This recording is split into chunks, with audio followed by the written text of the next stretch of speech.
रायगड, महाराष्ट्रासह देश विदेशातील ताज्या बातम्या पाहण्यासाठी मॅक्स इंडिया लाईव्ह चॅनलला सबस्क्राइब करा आणि बेल आयकॉन दाबायला विसरू नका।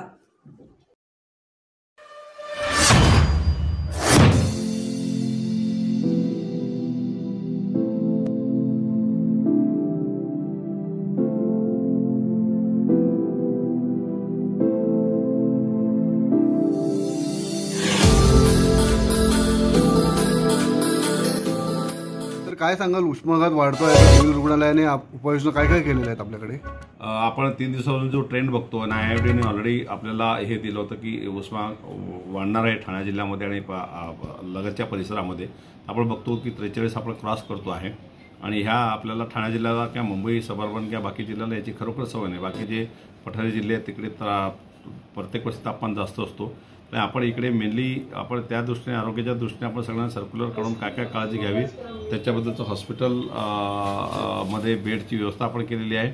AC वार्ड वगैरे करणं, त्यांना तिथे जे काही लागतील ते मेडिसिन्स वगैरे सगळं मुबलक प्रमाणात उपलब्ध करून दिलेली आहे आणि सगळ्यांना प्रायमरी ट्रीटमेंट असेल किंवा बाकी सेकंडरीसाठी काही लागेल तर सिव्हिलला आपण जवळपास 20 बेड त्यासाठी तयार केलेला आहे, जो AC वार्ड असेल आणि आपण त्यासाठी ती सगळी काळजी घेतोय।